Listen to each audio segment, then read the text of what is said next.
کتنے بھائی ایسے ہیں کہ روزہ رکھتے ہیں محرم شریف میں، کتنی بہنیں ہماری ایسی ہیں کہ روزہ رکھتی ہیں، کتنی تو بہنیں اور بھائی ایسے ہیں کہ وہ 10 دن کا روزہ رکھتے ہیں، 1 محرم سے لے کے 10 محرم تک روزہ رکھتے ہیں۔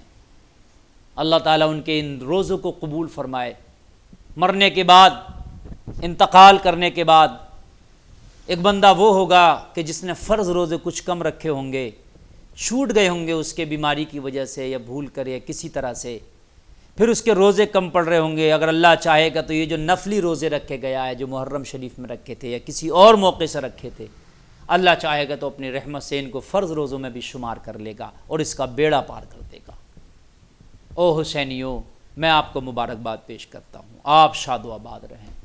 لیکن حضرات، میں کچھ اپنے ان بھائیوں سے کہنا چاہوں گا، ان بہنوں سے کہنا چاہوں گا کہ جو محرم شریف کے نام پر میلہ لگایا جاتا ہے، جگہ جگہ بستیوں میں، گاؤں میں، ہر محلے کی ایک کربلا ہوتی ہے چھوٹی سی، اور وہاں جا کر کے تعزیہ رکھا جاتا ہے، اس میں میلہ، ہر طرح کی دکانیں ہوتی ہیں، اس میں نمائش سے باضابطہ طور سے اس کو نمائش بنا دیا جاتا ہے، اس میں چکر جھولے ہوتے ہیں، موت کا کنواں ہوتا ہے، کالا جادو ہوتا ہے، بے پردہ عورتیں اس میں آ رہی ہوتی ہیں، اس میں ڈھولوں کے مقابلے ہو رہے ہوتے ہیں، اس میں تعزیوں کے مقابلے ہو رہے ہوتے ہیں، اس میں حلوائیوں کی دکانیں ہیں، اس میں طرح طرح کے کھیل کود کی دکانیں ہیں۔ پہلے تو میرے بھائیوں میں آپ کو بتا دوں، صرف کربلا شریف ایک ہے، پوری دنیا میں کربلا وہی ہے جہاں نواز رسول نے اپنا گلا کٹایا تھا۔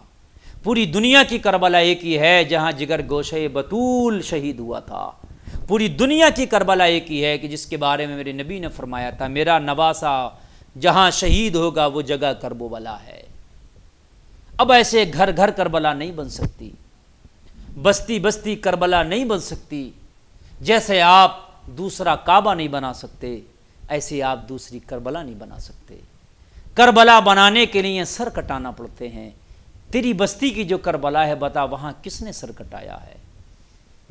جہاں کربلا بنی ہے وہاں نواسے رسول نے سر کٹایا ہے، جگر گوشے بطول نے سر کٹایا ہے، حیدر کے چین نے سر کٹایا ہے، شہیدوں کے امام نے سر کٹایا ہے، جنتی جوانوں کے سردار نے سر کٹایا ہے، متقین کے آقا نے سر کٹایا ہے۔ وہ کربلا ہے۔ گاؤں گاؤں کربلا نہیں بن سکتی، اس چیز کو سمجھنے کی ضرورت ہے۔ پھر وہ کربلا میں میلے ہوتے ہیں، پھر ان میلوں میں ہماری بہنیں بے پردہ جاتی ہیں، ہمارے بھائی جاتے ہیں وہاں پر، اور وہاں پر خلط ملط ہوتا ہے، اختلاط ہوتا ہے۔ پھر یہ حسین کے نام پر جو یہ کام ہے، یہ سب غلط ہے، ہرگز ہرگز جائز نہیں ہے۔ پہلے تو اس کربلا سے باز آئیں، جو یہ کربلا ہے، کوئی کربلا ہے ہی نہیں۔ تعزیہ کسی بھی کربلا میں لے جانے کی ضرورت ہی نہیں ہے، اس لیے کہ صرف ایک ہی کربلا ہے، اور ایک ہی نواسے رسول کربلا میں گیا تھا، ایک ہی بار گیا تھا۔ اب کوئی تعزیہ کسی کربلا میں نہیں جائے گا۔ آپ تعزیہ بنا کے رکھیں، اس کی زیارت کر لیں اور اس کو رکھا رہنے دیں۔ بہت سے لوگ کیا کرتے ہیں، تعزیہ بنایا اور اس کی کو لوگوں کو دکھایا، گھمایا پھرایا، پھر اس کو توڑا، اس کا سب کچھ ہٹایا پھٹایا اور رکھ دیا ایک طرف، کہیں مسجد میں رکھ دیا جاتا ہے، کہیں امام باڑوں پہ، کہیں، اور پھر دوسرا سال آتا ہے تو پھر اس کو بنایا جاتا ہے۔ بے وقوفی ہے، ہر سال اس میں مال خرچ کیا جا رہا، ہر سال اس میں پیسہ خرچ کیا جا رہا ہے۔ بھائی ایک گھر آپ نے بنایا تو اس کو ہر سال تھوڑی نہیں بنائیں گے، وہ کئی سال کے لیے ہو جاتا۔ ایک سال اچھے سے اگر آپ نے تعزیہ بنا لیا تو بنا کر کے وہ ایک جگہ رکھ دیا جائے، اگلے سال کو بھی اسی تعزیے کی زیارت ہو جائے، پھر اسی کی زیارت ہو جائے۔ کیا ضرورت ہے ہر سال نئے طریقے سے لوگوں سے چندہ کر کے اور لوگوں کا جو ہے مطلب پیسہ خرچ کر کے پھر سے تعزیہ بنایا جائے؟